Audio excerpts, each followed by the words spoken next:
Simbora dar prosseguimento? Queridos, olha só, falávamos então no bloco passado, encerramos ali o bloco passado falando sobre a perda da nacionalidade, tá? A perda da nacionalidade, falamos que o nato pode perder, o naturalizado também pode. Meu amigo, muito cuidado, porque geralmente quando esse assunto cai, a galera diz assim, o naturalizado pode, o nato não pode. Tanto nato como naturalizado podem perder a nacionalidade. Crisinho, querido do meu coração, peraí, que porra é essa que o nato também pode? Meu amigo, você é nato, você pode perder sua nacionalidade. Ó, eu sou cearense, tá? Eu sou cearense, filho de cearense, com a cearense, nasci no Ceará, sou brasileiro, tá? Eu posso, mas ó, detalhe, tá? Ó, percebe a cabecinha, ó, cearense de segunda geração. Pai é cearense de primeira geração. Tem essa, viu? Sabia não? Cearense de primeira e segunda geração. Pai é de primeira geração. Cearense de primeira geração, vovó olhava pro papai e dizia assim, ó, esse menino, quando crescer, ó, bater na cabecinha dele, cabecinha de pai, ó, ficou aquele, ó, planalto, meu amigo. Pai dança com, ó, balde na cabeça, meu amigo, não caiu uma gota d'água. Cabecinha de pai, ó. Eu sou cearense de segunda geração. Mãe olhava pra mim e dizia assim, ó, que coisa mais linda do meu pai, tá? Pois é, rapaz, aí por isso que a minha cabecinha, ó, cabecinha de cearense, fininha, tá, ó, as mina pira, pô, só em ver, ó, tá?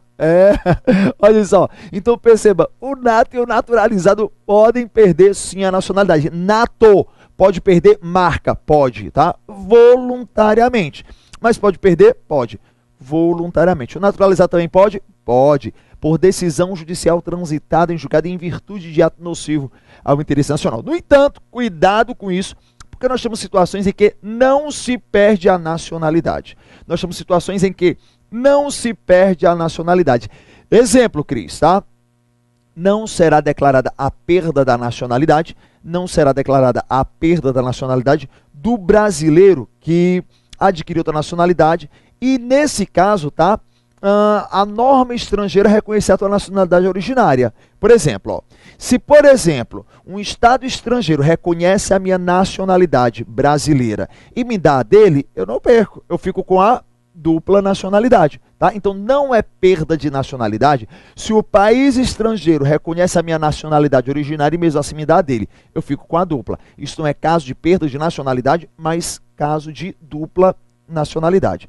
Como também não é caso de perda de nacionalidade se for imposição do Estado estrangeiro como condição de eu permanecer naquele país para exercer direitos civis, para trabalhar, para exercer direitos políticos, tá? Aí nesse caso, se for imposição, eu não perco, porque a perda da minha nacionalidade se dá de forma voluntária, tá? Se dá de forma voluntária. Tranquilo? Deu para pegar direitinho? Maravilha, tá? Sabe por que maravilha? Porque nós já vamos entrar em um novo assunto, direitos políticos, tá? Nós já vamos entrar em direitos políticos, tá? Cris, o que é interessante eu saber sobre direitos políticos, tá? O que seria importante eu saber sobre direitos políticos? Primeiro, desce aqui comigo, porque os nossos direitos políticos e partidos políticos, eu vou até acrescentar logo aqui, tá? Direitos políticos e partidos políticos. Direitos políticos vai do 14 ao 16, mas o tópico dos, vou colocar assim, ó, partidos políticos, tá? Lá no artigo 17, tá? Então o que é importante aqui, ó? Direitos políticos, tá? Direitos políticos, eu vou encontrar direitos políticos e partidos políticos, tá? Direitos políticos e partidos políticos. Eu vou encontrar do artigo 14 até o artigo 17, tá? Basicamente, quase que encerrando aí o tema da nossa prova, porque, perceba, a tua banca, ela só cobrou, tá? Aliás, só não, porque se eu for comparar com as outras provas, nas outras provas de PM, ela só cobrou o artigo 5º, tá? Olha só, e nem todos os incisos, só alguns incisos do artigo 5º. Aqui não, campeão. A tua prova, ela cobrou muita coisa, tá? Muita coisa mesmo. Porque ela cobrou do artigo 5º até o artigo 17, ou seja, todo o título 2 da Constituição que trata sobre os direitos e garantias fundamentais. Artigo 5º ao 17. Deixa eu falar uma coisa, tá? Eu quero ver você aprovado, meu amigo. E eu vou lhe dar um conselho que ele é importantíssimo para a sua aprovação. Você tem que ler obrigatoriamente. obrigatoriamente. Escute o que eu estou lhe falando. Você tem que ler obrigatoriamente o artigo 5º, aliás, do artigo 5º ao artigo 17 da Constituição. Cristian, onde é que eu consigo? Porra, tu consegue isso até na internet, tá? Tu consegue isso até na internet. Vai lá no site do Senado, tu baixa isso. Vai lá no Google. Eu costumo dizer que o Google é meu pastor e nada me faltará. O que você não encontrar lá, você não encontra em lugar nenhum. Se você colocar assim, ó, CF, tá? Constituição Federal, CF, no Google, é o primeiro tópico. Aí você já baixa, já está atualizado. Beleza? Mas vamos falar sobre direitos políticos, tá? Vamos conversar sobre direitos políticos, tá? O que é importante eu saber sobre direitos políticos? Ali logo no caput do artigo 17 ele diz isso, ó. Vem aqui comigo. No caput do artigo 14, perdão, tá? Ele diz isso, ó. A soberania popular, perceba, ó. A soberania popular, ela será exercida pelo sufrágio universal. Ela será exercida pelo sufrágio universal e pelo voto direto e secreto, com valor igual a todos, tá? Com valor igual para todos, mediante 3 instrumentos: plebiscito, referendo e iniciativa popular. Eu vou pedir para o meu câmera colocar uma tela em branco, só para a gente fazer um esqueminha, tá? Sobre essa soberania popular, tá? Marca isso, ó. Soberania popular. Soberania popular. O que é interessante eu saber sobre a soberania popular, Cris? Nós temos 3 instrumentos. Nós temos 3 instrumentos de soberania popular, tá? O plebiscito, o referendo, e a iniciativa popular. E a iniciativa popular, tá? Plebiscito, referendo e iniciativa popular, tá? Plebiscito, referendo e iniciativa popular. Lembra assim, ó, o plebiscito, o que é isso, Cris? Eu sempre confundo o plebiscito com referendo. Vai não, ó. Plebiscito, tu lembra de P, tá? É uma pergunta prévia. É um questionamento prévio, tá? A coisa ainda não existe, tá? A coisa ainda não existe, tá? É um questionamento prévio. A coisa ainda não existe. Um bom exemplo de plebiscito que pode cair na sua prova é o plebiscito da monarquia, tá? O plebiscito da monarquia que nós tivemos ali em 93, se eu não estou enganado, tá? 5 anos depois da Constituição, 93, tá? O povo foi questionado previamente se gostariam de mudar, tá? Do presidencialismo para o parlamentarismo, da república para a monarquia, tá? O povo foi questionado de forma preventiva, de forma prévia, através do plebiscito. Foi conhecido como plebiscito da monarquia e parlamentarismo, tá? Claro que não passou, senão nós estaríamos adotando uma monarquia parlamentar. Hoje nós adotamos uma república federativa, tá? É diferente, uma república presidencialista, desculpa, tá? Mas perceba, foi questionado isso, tá? Foi questionado isso. O plebiscito é uma pergunta prévia. Bem mais recentemente nós tivemos um plebiscito também muito famoso, que foi o plebiscito do Pará. O estado do Pará, os paranaenses foram questionados, tá? Se gostariam de dividir o estado, tá? Essa pergunta ela foi prévia, portanto foi um plebiscito. O referendo, tu lembra? Referendar, R de ratificar, referendar. Eu vou confirmar. Se eu confirmo, isso é feito posteriormente. Portanto, vem cá, ó. O referendo é uma pergunta posterior. Exemplo de referendo, Cris. O referendo das armas, tá? Nós tivemos aí o referendo das armas, referendo do desarmamento, tá? Enquanto o plebiscito é uma pergunta prévia, o referendo é uma pergunta posterior, tá? Só que eu tenho ainda a iniciativa popular que, pelo amor de Nossa Senhora da PM, não vá confundir, tá? Iniciativa popular com ação popular, tá? Não vá confundir. Nós já conversamos sobre ação popular e você já sabe, uma ação popular é uma ação constitucional, um remédio constitucional. A iniciativa popular como instrumento de soberania popular, tá? A iniciativa popular é a possibilidade que o cidadão tem para criar uma lei. É a possibilidade que o cidadão tem para criar uma lei, tá? De iniciar uma proposta de lei, de propor um projeto de lei. Agora é o seguinte, tá? Embora esteja bem afastadinho, mas eu acho que aqui seria interessante, a iniciativa popular, ela tem fundamento principal no artigo 61, parágrafo 2º da Constituição, que traz os requisitos da iniciativa. Venha aqui comigo, tá? Cris, quais são esses requisitos, tá? Para que uma proposta de iniciativa seja válida, é necessário que a assinatura de 1% do eleitorado nacional. Eleitorado nacional, tá? É necessário o requerimento, a assinatura de pelo menos 1% do eleitorado nacional, tá? 1% do eleitorado nacional. Isso aqui, ó, distribuído em pelo menos 5 estados, tá? Pelo menos 5 estados. Com não menos que 0,3% dos eleitores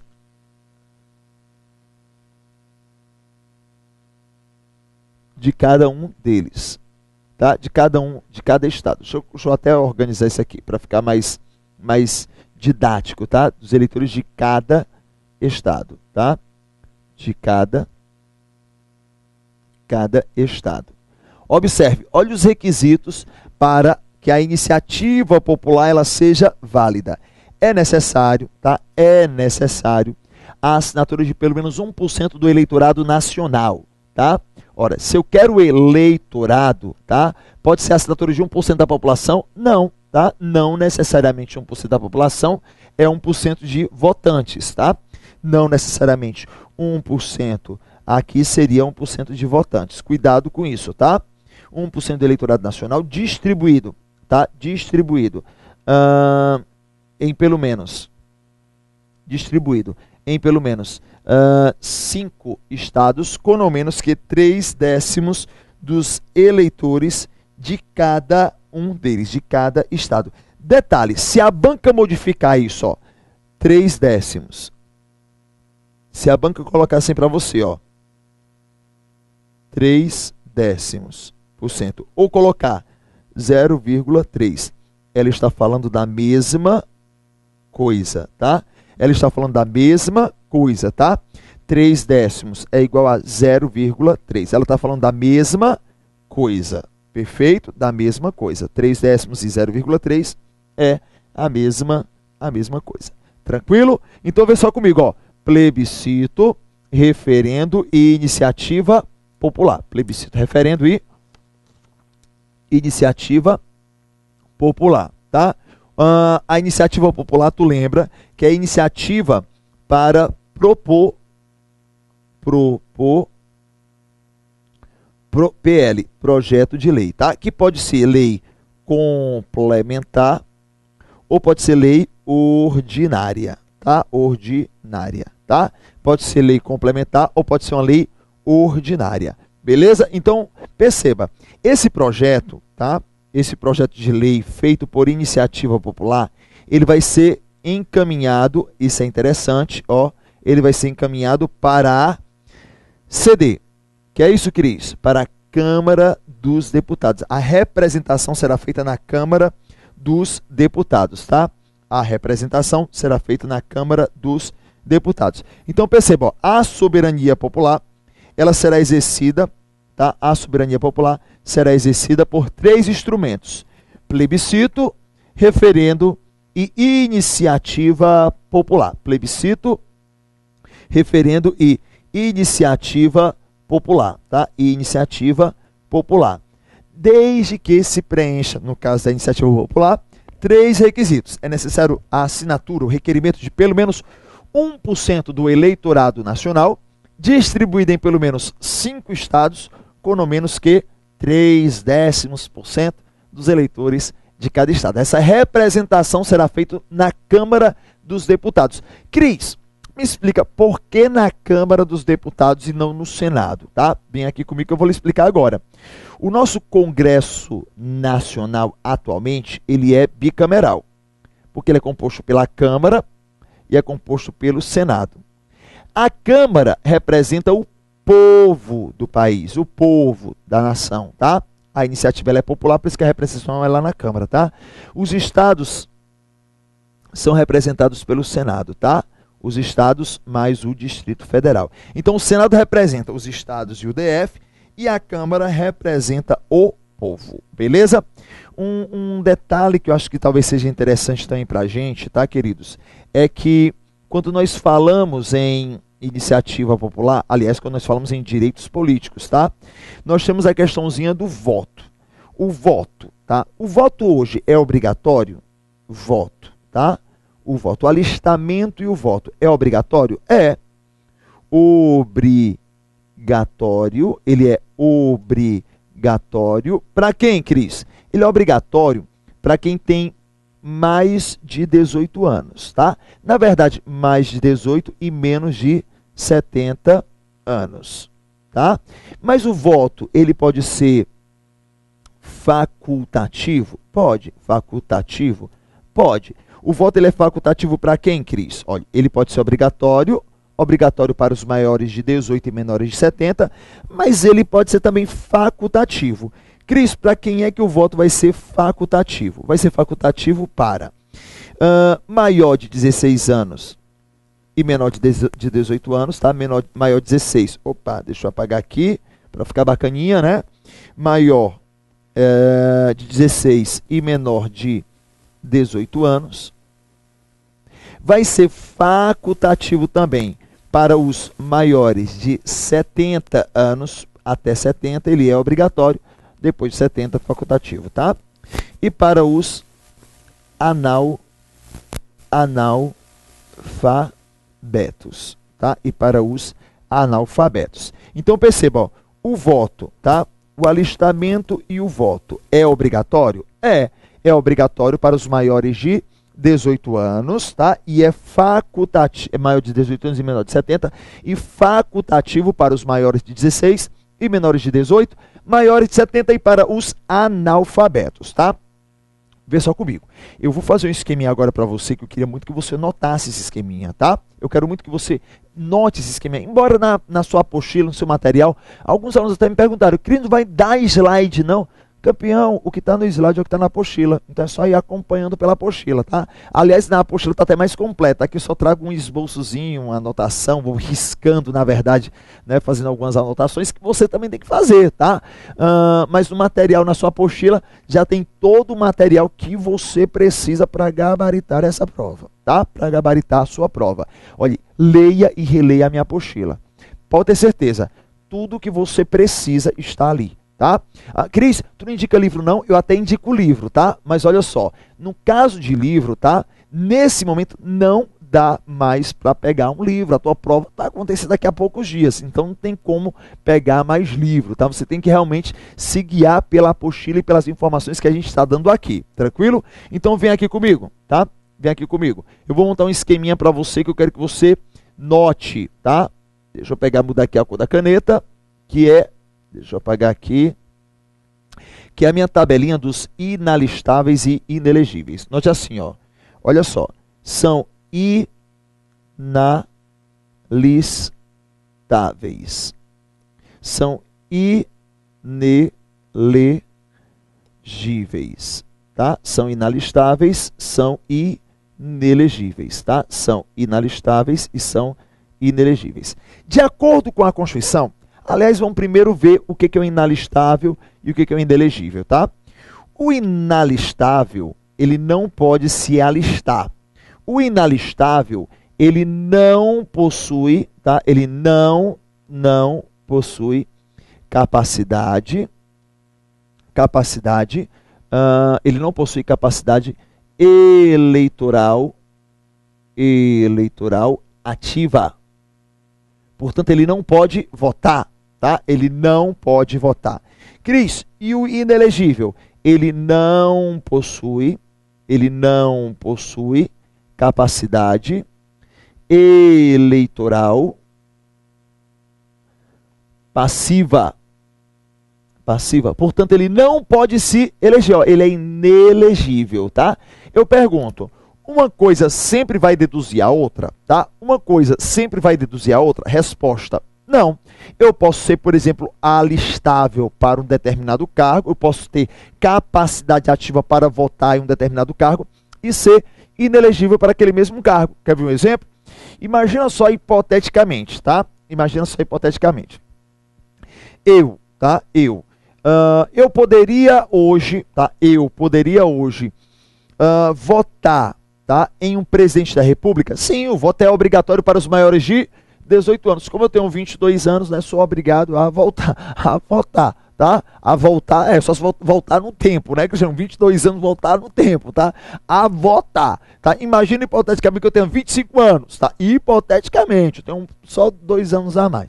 Tá? Não revela o nosso segredo não, seu porra, tá? Então, olha só, imagina que eu tenho 25 anos, sou obrigado a votar? Sou, tá? Sou. Imagina que seja eleição para presidente, eu posso votar? Posso.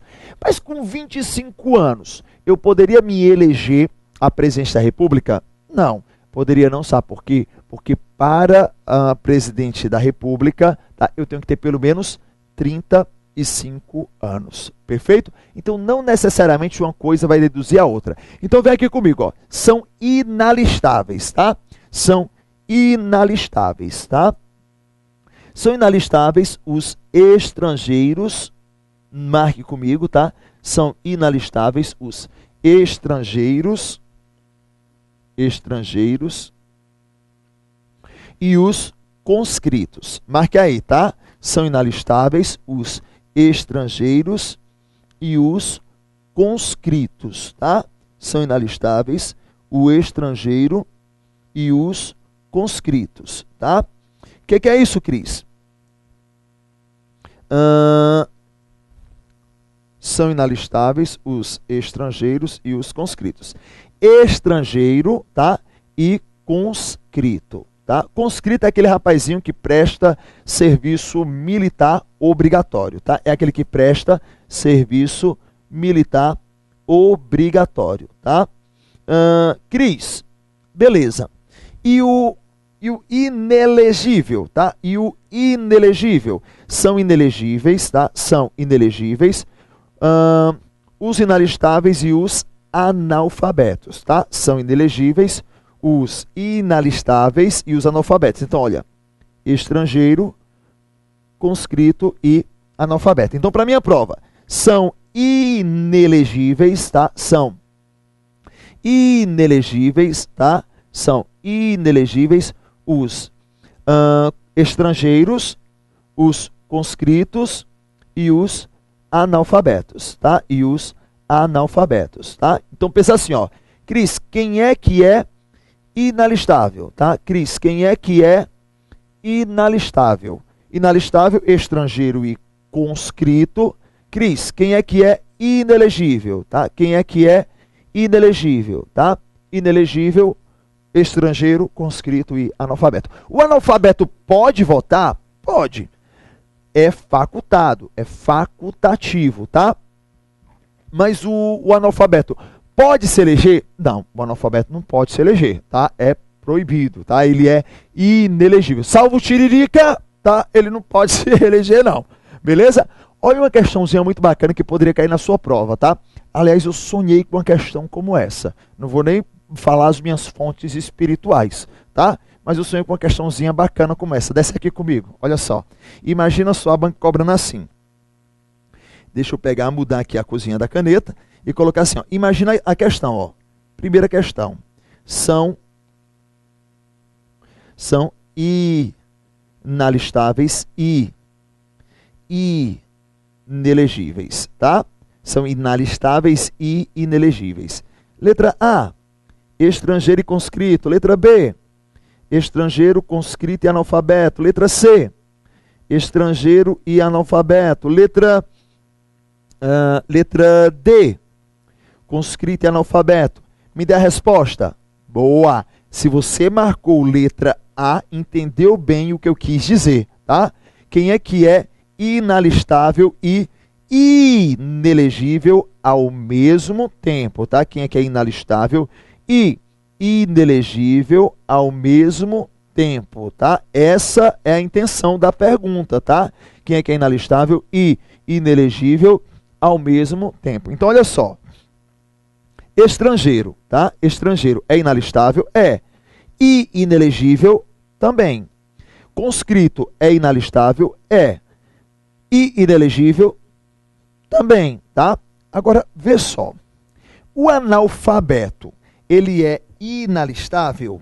O analfabeto, não, ele é facultado, ele pode. Ele é inelegível, tá? O analfabeto até pode votar. Ele não pode ser votado. Olha, essa questãozinha que eu trouxe para você é uma típica questão de concurso público. Alguns alunos, quando eu trago isso na turma presencial, essa questão, eles dizem assim, ó, poxa, Cris, eu marcaria a letra E. Desculpa, a letra E de eu não sei, só se for, né, Cris? A letra B, tá? A letra B. Aí, geralmente, o aluno fica naquela dúvida. Bicho, com uma tabelinha como essa, você gabarita qualquer questão, tá? Com uma tabelinha como essa, você gabarita qualquer questão. São inalistáveis. Claro que isso não é taxativo, não são só esses não, tá? No decorrer dos parágrafos do artigo 14, nós vamos também conversando sobre o assunto. Mas, na verdade, eu só fiz desenhar e brincar aqui com você com assuntos que estão no artigo 14. Eu vou pedir para o meu câmera colocar lá no outro slide, só para que você acompanhe comigo a leitura da letra da lei. Olha só, artigo 14, tá? Artigo 14 é que traz toda essa informação, tá? Artigo 14 é o que traz toda essa informação. Olha só o que é que nós temos. A soberania popular será exercida pelo sufrágio universal e pelo voto direto e secreto, com valor igual para todos e nos termos da lei mediante plebiscito, referendo e iniciativa popular. Depois ele diz assim, ó, no parágrafo 1º do mesmo artigo, o alistamento e o voto são obrigatórios. Obrigatórios para quem? Para os maiores de 18 anos. E facultativo. Facultativo para quem? Para os analfabetos, os maiores de 70, os menores de 16, os maiores de 16 e menores de 18. Ora, se é facultativo para os maiores de 70, até 70 ele é obrigatório. Aqui é a nossa tabelinha, ó. Não podem alistar-se como eleitores os estrangeiros e durante o período do serviço militar obrigatório os conscritos, tá? E vê só, opa, deixa eu ver aqui, beleza. E depois lá no parágrafo 4º, olhe, são inelegíveis os inalistáveis e os analfabetos. Eu só fiz montar um esqueminha, eu só fiz montar uma tabelinha para você, tá? Eu só fiz montar uma tabelinha para você. Só que é o seguinte, para preencher requisitos de elegibilidade, tá? Para se eleger no Brasil, eu tenho que preencher alguns requisitos. Meu amigo, são 6 requisitos. São 6 requisitos. E cada qual mais importante que o outro. Professor, que requisitos são esses? Ah, eu falo para você. Mas só no próximo bloco. Eu sempre quis fazer isso. Eu falo para você. Mas só no próximo bloco. Olha só que massa, tá? Daqui a pouquinho eu volto e a gente dá prosseguimento. Nosso tempo acabou agora nesse bloco, tá? A gente volta já já.